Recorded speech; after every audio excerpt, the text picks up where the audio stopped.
నమస్తే, welcome to TV 45 news. Bulletin ముందుగా headlines. Vizag జిల్లా అధ్యక్షుడు మరియు మాజీ మంత్రి Shri Gudivada Amarnath press meet.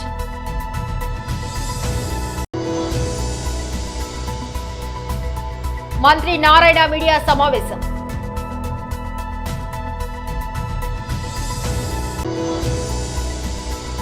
Doctor Nageswara Reddy సన్మాన కార్యక్రమంలో ముఖ్యమంత్రి రేవంత్ రెడ్డి.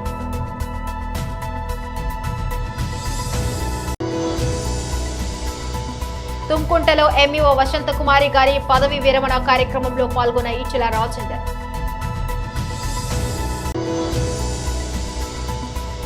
అందుకే జనరేటర్లో పంచదార పోస మంచు విష్ణు.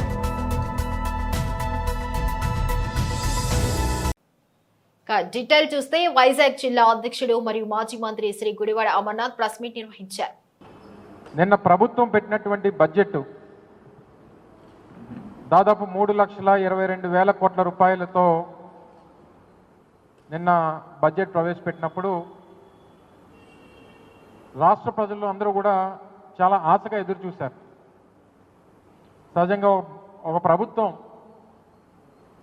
బడ్జెట్ ప్రవేశపెట్టేటువంటి సమయంలో రాష్ట్రంలో ఉన్నటువంటి పేదవారు, ప్రభుత్వం మీద ఆధారపడినటువంటి కుటుంబాలు ఆ బడ్జెట్లో పొందుపరిచేటువంటి కేటాయింపుల్లో ఆ కేటాయింపుల ద్వారా మన జీవితాలు మారుతాయి, మన జీవన విధానం మారుతుంది, మన ప్రాంతాలు అభివృద్ధి చెందుతాయి, మన భవిష్యత్తు బాగుంటుంది అని చెప్పి రాష్ట్రంలో ముఖ్యంగా పేదవారు ఎదురు చూస్తారు. వీటన్నిటికన్నా మించి బడ్జెట్ పెట్టేటువంటి ప్రభుత్వం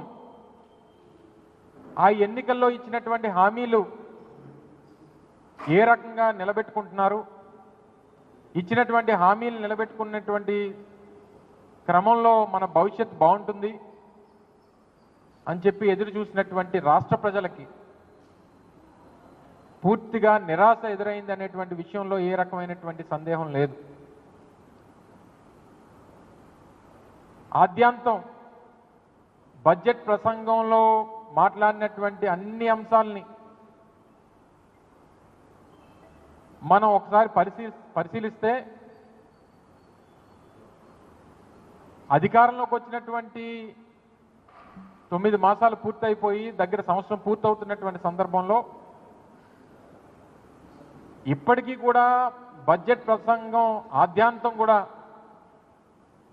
జగన్మోహన్ రెడ్డి గారిని విమర్శించడానికి, గత ప్రభుత్వాన్ని తప్పుపట్టడానికి, ఇప్పుడు అధికారంలో ఉన్నటువంటి చంద్రబాబు నాయుడు గారిని వారి కొడుకుని పొగడ్డానికి బడ్జెట్ ప్రసంగం అంతా కూడా కనబడింది తప్ప ఈ రాష్ట్రంలో ఉన్నటువంటి పేదవాడి తాలూకా జీవన విధానాన్ని మార్చడానికి ఎక్కడ కూడా ఆ ఉద్దేశంతో ప్రభుత్వం ఎక్కడ కూడా బడ్జెట్ని పొందుపరచలేదనేటువంటిది ఈరోజు వైఎస్ఆర్ కాంగ్రెస్ పార్టీ కానీ రాష్ట్రంలో పేదవాడు కానీ భావిస్తూ ఉన్నాడనేటువంటి విషయాన్ని సందర్భంగా తెలియజేస్తా ఉన్నాం. నిత్యం జగన్నామ స్మరణం. మీరు అధికారంలోకి వచ్చారు, సంవత్సరం పూర్తయిపోతూ ఉంది, ఇప్పటికే ఒక బడ్జెట్ని ప్రవేశపెట్టారు, రెండోసారి పూర్తి స్థాయి బడ్జెట్ని ప్రవేశపెట్టారు. మా అయితే ఇంకో 3 సార్లు మీరు ఈ ప్రభుత్వంలో మీరు మరో 3 సార్లు బడ్జెట్ ప్రవేశపెట్టగలరు. మంత్రి నారాయణ మీడియా సమావేశం నిర్వహించారు.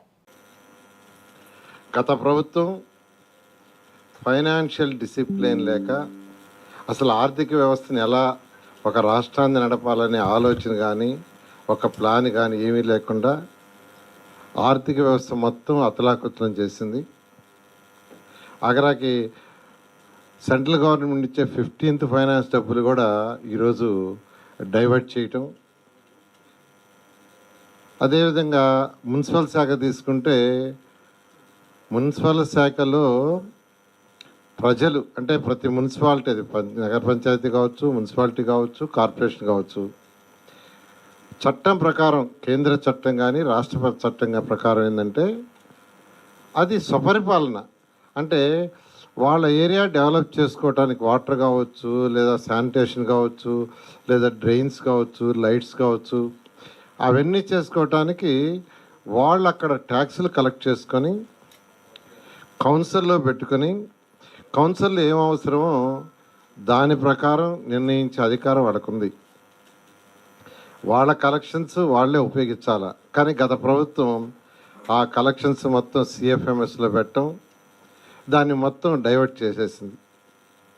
డైవర్ట్ చేసి ఈరోజు మున్సిపాలిటీలో అక్కడికి బ్లీచింగ్ పౌడర్ వాడటానికి కానీ ఆయిల్కి కానీ దానికి కూడా కొన్ని మున్సిపాలిటీలో డబ్బులు లేకుండా చేసింది. అలా ఆర్థిక వ్యవస్థ అన్ని డిపార్ట్మెంట్లు సర్వనాశనమే. అయితే ఈ ప్రభుత్వం వచ్చిన తర్వాత ముఖ్యమంత్రి గారికి ఉన్న అపార అనుభవంతో ఈరోజు ఒక్కొక్కటిని ముందుకు తీసుకొస్తూ ఆర్థిక వ్యవస్థని గాడిలో పెడుతున్నారు. ఇప్పుడు నా శాఖ తీసుకుంటే మున్సిపల్ శాఖకి రాబోయే ఏప్రిల్ 1 నుంచి ఏ మున్సిపాలిటీకి వచ్చే కలెక్షన్స్ ఆ మున్సిపాలిటీలో వాళ్ళే ఖర్చు పెట్టుకునేటట్టుగా ఈరోజు క్లారిటీగా బడ్జెట్లో కూడా చెప్పడం జరిగింది. ముఖ్యమంత్రి గారికి ప్రత్యేకంగా ఈ విషయం నేను ధన్యవాదాలు తెలియజేస్తున్నాను. ఈరోజు బడ్జెట్ తీసుకుంటే 3,22,359 కోట్లతో బడ్జెట్ పెట్టారు. దీంట్లో అన్నిటికంటే ఇంపార్టెంట్ ఏంటంటే అందరికీ తెలిసిందే, నా శాఖకు సంబంధించి 13,862 కోట్లు మున్సిపల్ శాఖ కేటాయించారు. అందులో 6,000 కోట్లు యాక్చువల్గా సిఆర్డీకి అలాట్ చేయడం జరిగింది.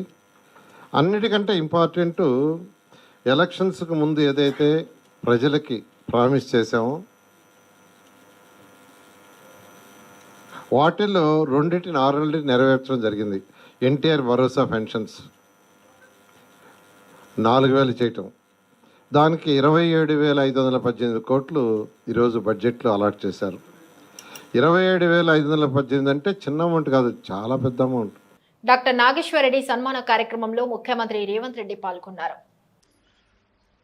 డాక్టర్ విష్ణు గారు ఒక ఆత్మీయ సమ్మేళనం ఏర్పాటు చేసి మన తెలుగు జాతి గౌరవాన్ని నిలబెట్టిన నాగేశ్వరరెడ్డి గారిని సన్మానించడం అనేది ఒక మంచి సాంప్రదాయం. ఈ కార్యక్రమంలో నాతో పాటు Telangana medical and health minister Damodar Rajanarasimha గారు, సహచార మంత్రివర్గ సభ్యులు ఉత్తమ్ కుమార్ రెడ్డి గారు, తుద్దిల్ల శ్రీధర్ బాబు గారు, డాక్టర్ వివేక్ గారు, షబీర్ అలీ గారు, మిగతా మిత్రులు, నాగేశ్వరరెడ్డి గారి ఆత్మీయ బంధువులందరూ కూడా ఈ కార్యక్రమంలో పాల్గొని ఈ కార్యక్రమాన్ని నిండుదనం తీసుకొచ్చినందు అందరినీ మనస్ఫూర్తిగా అభినందిస్తున్నా. ఇంతకుముందు మాట్లాడిన పెద్దలందరూ ఏకగ్రీవంగా ఒక అంశాన్ని ప్రస్తావించడం జరిగింది. పద్మశ్రీ, పద్మభూషణ్, పద్మవిభూషణ్. తెలుగు జాతి నుంచి ఒక డాక్టర్గా అరుదైన అవకాశం నాగేశ్వరరెడ్డి గారికి వచ్చిందని, వారికి భారతరత్న ఇవ్వాలని ఉత్తమ్ కుమార్ రెడ్డి గారు అన్నారు. తప్పకుండా ఉత్తమన్న, మన ప్రభుత్వంలో మీరే బాధ్యత తీసుకొని వారికి భారతరత్న ఇప్పించే బాధ్యత మన ప్రభుత్వంలో మీరే తీసుకున్నారు. అదేవిధంగా తెలంగాణ రాష్ట్ర ప్రభుత్వం దామోదర్ రాజనరసింహ గారు మెడికల్ అండ్ హెల్త్ మినిస్టర్గా, by education is an engineer, by nature is an A social doctor. సమాజంలో ఉన్న రుగ్మతలు, సమాజంలో పేదలకు వైద్యం ఎంత అవసరమో గుర్తించిన వ్యక్తి ఈరోజు మెడికల్ అండ్ హెల్త్ మినిస్టర్గా తెలంగాణ రాష్ట్రంలో ఉన్నారు. తెలంగాణ రాష్ట్ర ప్రభుత్వము ఒక పాలసీ తీసుకురావాలనుకుంటుంది, హెల్త్ టూరిజం పాలసీ. హెల్త్ అనేది మన రాష్ట్రంలో ఉన్న వాళ్లకు వైద్యాన్ని అందించడమే కాదు, ప్రపంచంలోనే ఉన్న వాళ్లకు తెలంగాణ రాష్ట్రం నుంచి, ముఖ్యంగా హైదరాబాద్ నగరం నుంచి అన్ని రకాల వైద్య సహకారం అందించడానికి అవసరమైన పాలసీని తీసుకురావాలని తెలంగాణ రాష్ట్ర ప్రభుత్వం భావిస్తుంది. We're working on it. అదేవిధంగా pharma, we're legends in pharma. నాకు తెలిసి 1/3 of the vaccines, 35% of the bulk drugs produced Telangana state. దేశంలోనే ప్రపంచంలోనే బల్క్ డ్రగ్స్ విషయంలో, వ్యాక్సిన్ విషయంలో తెలంగాణ రాష్ట్రానికి ఉన్న ప్రత్యేకత అందరికీ తెలుసు. కోవిడ్ సందర్భంగా కూడా మనమే అత్యధికంగా ఇక్కడి నుంచి వ్యాక్సిన్ సరఫరా చేయడం జరిగింది. కోవిడ్ సందర్భంగా డాక్టర్ నాగేశ్వర రెడ్డి గారు వైద్యాన్ని అందించడమే కాకుండా అవేర్నెస్ ప్రోగ్రాం కూడా వారు చేయడము, ఏ విధంగా జాగ్రత్తలు పాటించాలి, కోవిడ్ వచ్చిందంటే పానిక్ బటన్ నొక్కాల్సిన అవసరం లేదు, తీసుకోవాల్సిన జాగ్రత్తలు తీసుకుంటే ఎలాంటి ప్రమాదం లేదు అనే అవగాహన కల్పించడంలో కూడా. తుమ్కుంటలో ఎంఈఓ వసంతకుమారి గారి పదవి విరమణ కార్యక్రమంలో ఈటెల రాజేందర్ పాల్గొన్నారు. టీచర్గా మాత్రమే ఇంత బలగం ఉంటుంది, కాకి బలగం లెక్క ఉంటుంది. కాబట్టి 36 సంవత్సరాల మీ సర్వీస్కి ఇగో ఇది నిదర్శనం అమ్మ. జీవితంలో మిగిలేది గిదే మనిషికి అవసరమైన తప్ప ఈ ఆస్తులు, ఈ అంతస్తులు, ఈ కథ. చాలామంది రిటైర్ అయితే సంతోషపడతారు, మంచి మాగపోతాడని చెప్పి, కానీ మీరు పోతే బాధపడతారు. నేను ఒక చిన్న ఎగ్జాంపుల్ చెప్తా. వేణివెంక మండలంలో దేశాయపల్లి అనే ఒక ఊరుండే.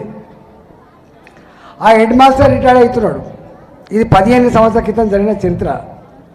అయితే నేను ఏ టీచర్ రిటైర్ అయినా పోతుండే, ఎందుకంటే ఇంతకుముందు చెప్పిన కాబట్టి మా టీచర్లకు కనీసం ఇప్పుడన్నా ఇంత సన్మానం జరగాలి, జీవితంలో తృప్తి ఉంటుంది, నా రిటైర్మెంట్కు మా ఎమ్మెల్యే గారు వచ్చిందని చెప్పి ఫోటో అలా పెట్టుకుంటుందని చెప్పి పోతే అలా ఊర్లో చాలామంది ఏడుస్తారు. స్కూళ్ళు ఆ పక్క పంట ఊళ్ళోనేమో వాళ్ళ ఊరు. అయితే ఆయన పేరు రాజిరెడ్డో లక్ష్మణరెడ్డో పేరు కూడా గుర్తులేదు. ఏడుస్తాను. ఎందుకు ఏడుస్తున్నావు అని చెప్పి అడిగిన నేను. అంటే సార్ మా స్కూల్లో అటెండర్ లేడు, మా హెడ్ మాస్టరే అందరికంటే ముందొచ్చి ఈ తలుపు తీసినోడు, తాళం తీసినోడు, చివరికి ఎవరైనా పిలిచి గంట కొట్టించినోడు, ఇవాళ ఆ గొప్ప మనిషి మా స్కూల్ నుంచి రిటైర్మెంట్ అవుతున్నప్పుడే ఏడుస్తున్నాం సార్ అని చెప్పి ఏడ్చాం. అంటే ఇలా మా గవర్నమెంట్ స్కూళ్ళల్లో ఒకనాడు ఎంత గొప్ప కళకళలు ఆడినాయో ఇవాళ ఆ కళ కనుమరుగైపోయింది. నన్ను ఫస్ట్ రిసీవ్ చేసుకోండి ఒక పీటీ మాస్టర్, ఎవరు ఇప్పుడే రిసీవ్ చేసుకోండి. ఎక్కడ పీటీ మాస్టర్లు లేరు, డ్రాయింగ్ మాస్టర్లు లేరు, అన్ని రకాల సబ్జెక్టులు. అప్పుడు ఇప్పుడంటేనేమో 150 మంది స్టూడెంట్స్ ఉన్నారు, 150 మందికి 3 టీచర్లు ఉండాలి, 4 టీచర్లు లెక్కెత్తాను. కానీ ఆనాడు నాన్ డీటెయిల్ టీచర్ వేరే ఉంటుండే, సోషల్ మాస్టర్ వేరే ఉంటుండే, సైన్స్ మాస్టర్ వేరే ఉంటుండే, సైన్స్లో బయాలజికల్ సైన్స్ వేరే ఉంటుండే, ఫిజికల్ సైన్స్ వేరే ఉంటుండే. గిన్ని రకాల టీచర్లతో కలకల్లండిన స్కూలు ఇవాళ వెలవెలపోతున్నది. ఎవరో కారణం కాదు. ఇవాళ వీళ్ళు ఏదైతే మాట్లాడుతున్నారో స్కూళ్ళు ఉండాలి, గవర్నమెంట్ స్కూల్ ఉండాలి అని అయితే మాట్లాడుతున్నారో సక్సెస్ఫుల్గా ఇవన్నీ నిబంధనలు పెట్టి పొమ్మళ్ళక పొగబెట్టి బొండిగా పిసికిందంతా కూడా ప్రభుత్వాలే తప్ప ఎవరు కాదు. నా వ్యక్తిగతమైన అభిప్రాయం అది. మీరు ఒప్పుకుంటారో లేదో నాకు తెలియదు. మారిన పరిస్థితులకు అనుగుణంగా మనం కూడా మార్చుకొని అన్ని రకాల సౌలతులు కనుక చేసి ఉంటే ఇవాళ ఈ స్కూళ్ళకు ఈ దుస్థితి పట్టేది కాదు. నాకు తెలిసి ఇవ్వాలంటేనేమో పెద్దల స్కూలు లేని. సినీ నటుడు మంచు విష్ణు తన డ్రీమ్ ప్రాజెక్ట్ కన్నప్పను భారీ బడ్జెట్ తో తెరకెక్కిస్తున్న సంగతి తెలిసిందే. ఈ సినిమాలో ప్రభాస్, అక్షయ్ కుమార్ తదితర భారీ తారాగమన నటిస్తుండటంతో ఈ చిత్రంపై భారీ అంచనాలు నెలకొన్నాయి. తాజాగా సోషల్ మీడియాలో తన అభిమానులతో ముచ్చటిస్తూ విష్ణు ఆసక్తికర విషయాలను వెల్లడించారు. ఓ అభిమాని మంచు కుటుంబంలో నెలకొన్న వివాదంపై ప్రశ్నించాడు. మాకు కూడా సమాధానం చెప్పేంత మంచి మనస్సునిది, అలాంటిది ఆ రోజు జనరేటర్లో షుగర్ ఎందుకు పోసావన్నా అని ప్రశ్నించగా, ఇంధనంలో పంచదార కలిపితే మైలేజ్ పెరుగుతుందని వాట్సాప్లో చదివానని విష్ణు సరదాగా సమాధానమిచ్చారు. విద్యానిధికి మహబూబ్ నగర్ జిల్లా పోలీసులు బాసటగా నిలిచారు. శుక్రవారం జిల్లా ఎస్పీ శ్రీమతి డి జానకి సీనియర్ పోలీస్ అధికారులతో కలిసి మహబూబ్ నగర్ ఎమ్మెల్యే ఎన్ఎం శ్రీనివాసరెడ్డి సమక్షంలో జిల్లా కలెక్టర్ విజయేంద్ర బోయ్కి 3 లక్షల రూపాయల చెక్కును అందజేశారు. ఈ సందర్భంగా ఎమ్మెల్యే మాట్లాడుతూ సంకల్పం మంచిదైతే ఒక చిన్న ఆలోచన కూడా మంచి ఫలితాన్నిస్తుందన్నారు. ఈ సంవత్సరం జనవరిలో మహబూబ్ నగర్ విద్యానిధి ఏర్పాటు చేసుకోవడం జరిగిందని, మంచి ప్రయత్నం చేస్తున్నారని తెలంగాణ రాష్ట్ర వ్యాప్తంగా ఇప్పుడు ప్రశంసలు వస్తున్నాయన్నారు. అంతేకాదు ప్రజలు, ఉద్యోగాలు, ఉపాధ్యాయులు, వ్యాపారవేత్తలు తమ వంతుగా విద్యానిధికి అండగా నిలుస్తూ విరాళాలు అందజేస్తున్నారని, వారందరికీ ధన్యవాదాలు తెలియజేస్తున్నారని చెప్పారు. రానున్న 4 సంవత్సరాల్లో 10 కోట్ల రూపాయల విద్యానిధి కోసం నిధులను సేకరించాలని లక్ష్యం పెట్టుకున్నట్లు ఆయన చెప్పారు. ఈ విద్యానిధికి వచ్చే ప్రతి పైసా ప్రభుత్వ పాఠశాలలో చదివే విద్యార్థుల కోసం ఖర్చు చేస్తామని ఆయన స్పష్టం చేశారు. ప్రభుత్వ పాఠశాలలో ఆల్రౌండ్ డెవలప్మెంట్ చేస్తామని ఆయన స్పష్టం చేశారు. మొత్తం విద్యా వ్యవస్థను సరైన దిశలో పెట్టడం కోసం మనవంతు కర్తవ్యంగా మహబూబ్ నగర్ పట్టణం మరియు నియోజకవర్గంలో విద్యానిధి ద్వారా కార్యక్రమాలు ఏర్పాటు చేసుకుంటామని చెప్పి ప్రకటన జరిగింది. ఆ ప్రకటించిన తర్వాత ఎంతోమంది ముందుకు వచ్చి మంచి ప్రయత్నం మీరు చేస్తూ ఉన్నారు, మీకు అండగా ఉంటామని చెప్పి చాలామంది ఆ విద్యానిధికి తమ వంతు సహాయ సహకారాలు అందిస్తూ ఉన్నారు. టీచర్లు అందిస్తూ ఉన్నారు, ప్రభుత్వ ఉద్యోగులు అందిస్తూ ఉన్నారు, పారిశ్రామికవేత్తలు అందిస్తూ ఉన్నారు. ఇట్లా అనేక రకాలుగా ఆ విద్యానిధిని బలోపేతం చేసే ప్రయత్నం చేస్తూ ఉన్నారు. ఈరోజు ముఖ్యంగా ఎంతో సంతోషకరమైన విషయం, మన జిల్లా ఎస్పీ గారు కూడా వాళ్ళ సబార్డినేట్స్ అందరితోటి కలిసి, అంటే డిఎస్పీ గారు, ఇక్కడ ఉన్న సిఐ గారు, ఎస్ఐ గారు అందరితోటి కలిసి కూర్చొని ఒక 3 లక్షల రూపాయలు ఆ జిల్లా పోలీస్ తరఫున ఎస్పీ గారి ఆధ్వర్యంలో ఈరోజు కలెక్టర్ గారికి మా డీడీ అందజేయడం జరిగింది. ఇది ఒక చాలా శుభ పరిణామం. అంటే మనం చేస్తున్న ఈ ప్రయత్నానికి జిల్లా యంత్రాంగం మొత్తం కూడా కదిలి వచ్చి దీని వెనక మేము ఉన్నాము అని చెప్పి ఒక భరోసా ఇస్తాం. నేను ఈ సందర్భంగా మహబూబ్నగర్ పట్టణంలో ఉన్న వర్తకులకు కావచ్చు, పెద్ద మనుషులకు కావచ్చు, విద్యా ప్రేమికులకు కావచ్చు, సామాజిక కార్యకర్తలకు కావచ్చు, లేదా మిగతా ప్రభుత్వ ఉద్యోగులకు కావచ్చు, వాళ్ళందరికీ కూడా నేను ఒకటే విన్నపం చేస్తూ ఉన్నాను. మీరందరూ కూడా విద్యానిధిని బలోపేతం చేయండి. ఆ విద్యానిధికి మీరు కూడా మీకు తోచినంతగా ఆ విద్యానిధికి సహాయం చేయండి. ఇది కలెక్టర్ గారి ఆధ్వర్యంలో ఉన్న నిధి. ప్రతి ఒక్క పైసా కూడా మన పిల్లల భవిష్యత్తు కోసం ఉపయోగపడుతుంది. వాళ్ళ పాఠశాలను మెరుగుపరుచుకోవడానికి, వాళ్ళకు మరుగుదొడ్లు కట్టియడానికి, వాళ్ళకు స్పోర్ట్స్ ఎక్విప్మెంట్ ఇవ్వడానికి, వాళ్ళకి తరగతి గదుల్లో బెంచీలను ప్రొవైడ్ చేయడానికి, మొత్తానికి మన పిల్లల్లో ఒక ఆల్రౌండ్ డెవలప్మెంట్ తీసుకురావడానికి ఒక వినూత్నంగా చేస్తున్న కార్యక్రమం. మహబూబ్ నగర్లో ప్రతి ఒక్కరు కూడా ఈ విద్యానిధికి తమ వంతు బాధ్యతగా సహాయం చేయాల్సిందిగా మళ్ళీ ఒకసారి విజ్ఞప్తి చేస్తూ ఉన్నా. సిద్దిపేట జిల్లా హుస్నాబాద్ జ్యోతిరావు పూలే గురుకుల పాఠశాలలో విద్యార్థుల సైన్స్ ఫెయిర్ కార్యక్రమంలో జిల్లా అడిషనల్ కలెక్టర్ గరిమా అగర్వాల్ పాల్గొన్నారు. విద్యార్థుల ప్రదర్శనలు ఆసక్తిగా పరిశీలించి వారిని అభినందించారు. విద్యార్థుల వసతి గృహాన్ని సందర్శించి మెనూ ప్రకారం భోజనం అందిస్తున్నారో లేదో ఆరా తీశారు. వంటగదిని సందర్శించి వంట సామాగ్రి, భోజనాల నాణ్యతను పరిశీలించారు.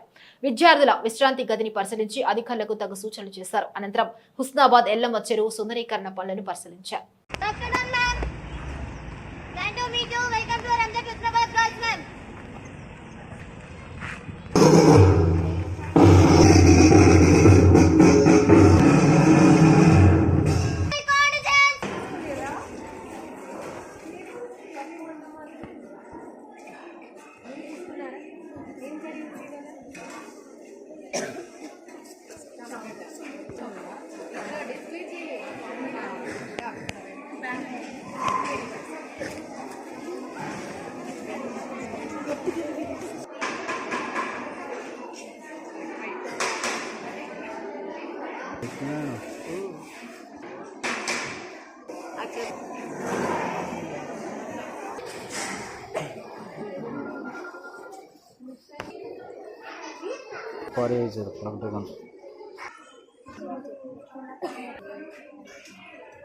And it is reducing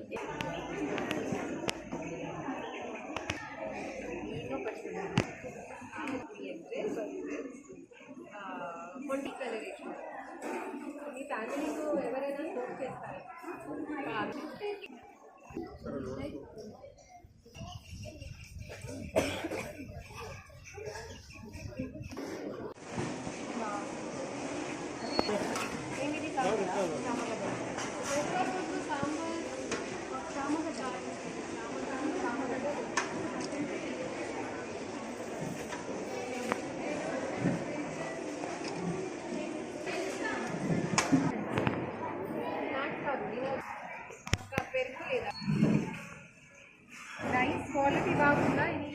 teachers ఎంతమంది ఉన్నారు కదా, పక్క మీరు చాలా మంది కర్రీలు తీసుకోవట్లేదు, ఇది పప్పు అన్నం మాత్రమే తింటున్నారు, కర్రీ కూడా తినలేదు.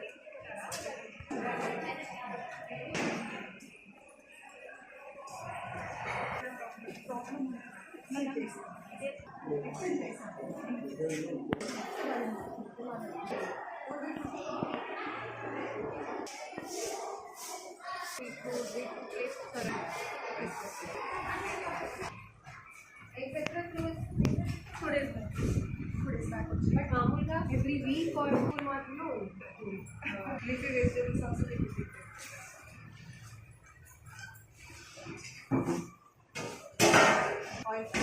ఆయిల్ ప్యాకెట్స్ అక్కడ ఇట్లా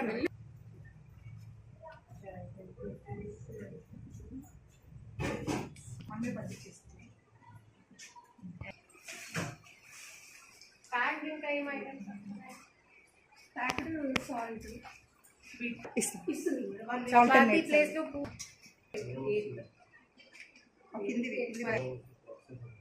ఇది లాస్ట్ మంత్ వచ్చింది అవి ఇవ్వలేదు ఇవే ఆశీర్వాదం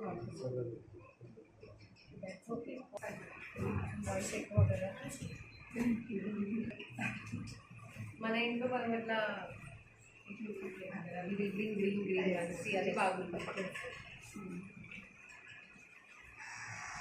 చిన్నగా ఉందని చెప్పిన మ్యాట్రిక్స్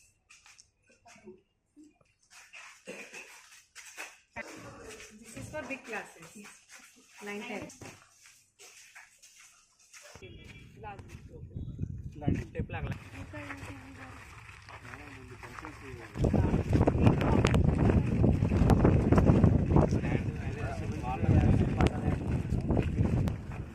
అంతర్జాతీయ మహిళా దినోత్సవం విజయవంతం చేయాలి గోడ పత్రిక ఆవిష్కరణ మహబూబాద్ జిల్లా గంగారం మండల కేంద్రంలో ఆదివాసీ హక్కుల పోరాట సమితి తుడుంతెంపు అత్యవసర సమావేశం ఏర్పాటు చేయడం జరిగింది. ఈ సమావేశానికి ముఖ్య అతిథులుగా జాతీయ కన్వీనర్ రమణాల లక్ష్మయ్య, రాష్ట్ర అధ్యక్షులు వట్ట ఉపేందర్లు పాల్గొని మాట్లాడారు. మహబూబాద్ జిల్లా అధ్యక్షులు సువర్ణపాక వెంకటరత్నం అధ్యక్షతన ఏర్పాటు చేసిన ఈ సమావేశంలో వారు మాట్లాడుతూ ఎస్టీలలో లంబాడీలను కలపడం వల్ల ఆదివాసులకు తీరని అన్యాయం జరుగుతోందని, ఆదివాసులకు చెందాల్సిన లబ్ధి చెందడం లేదని, రాజకీయంగా ఆర్థికంగా ఉద్యోగ ఉపాధి పరంగా ఆదివాసులు పూర్తిగా నష్టపోవడం జరుగుతుందని అన్నారు. అందుకే ఎస్టీలలో వర్గీకరణ చేస్తే ఆదివాసులకు సమగ్ర న్యాయం జరుగుతుంది వారన్నారు. ప్రపంచ ఆదివాసీ మహిళా దినోత్సవం సందర్భంగా ములుగు జిల్లా ఇటూరు నాగారం మండల కేంద్రంలో మార్చి 8న ఆదివాసీ మహిళా సంఘ మహాసభ నిర్వహించడం జరుగుతుందని, ఈ కార్యక్రమానికి అధిక సంఖ్యలో ఆదివాసులు, ఆదివాసీ ప్రజలు, ఉద్యోగులు, విద్యార్థులు, మహిళలు పాల్గొని విజయవంతం చేయాలని వారు కోరారు. ఎస్టీల వర్గీకరణ జరిగేంత వరకు ఎస్టీల వర్గీకరణ జరిగేంత వరకు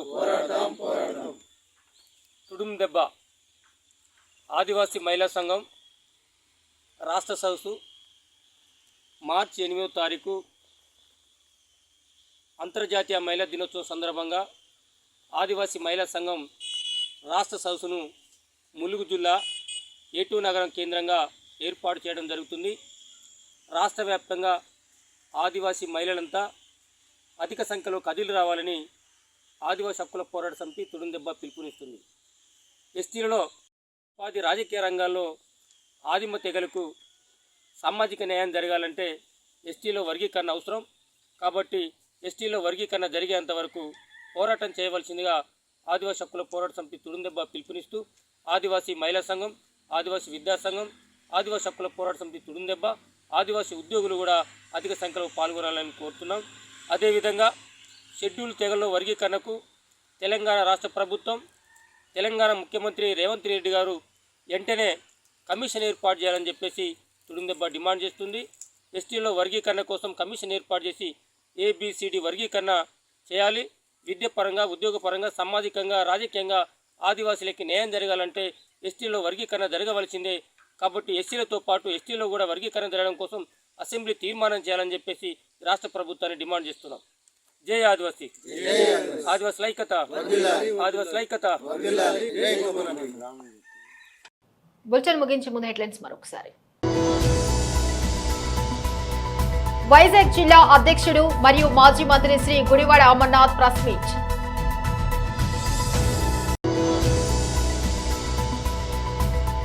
మంత్రి నారాయణ మీడియా సమావేశం.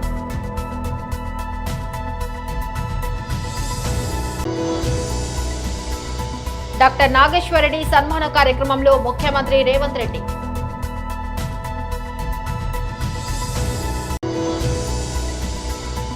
తుమ్కుంటలో ఎంఈఓ వసంతకుమారి గారి పదవి విరమణ కార్యక్రమంలో పాల్గొన్న ఈచెల రాజేందర్.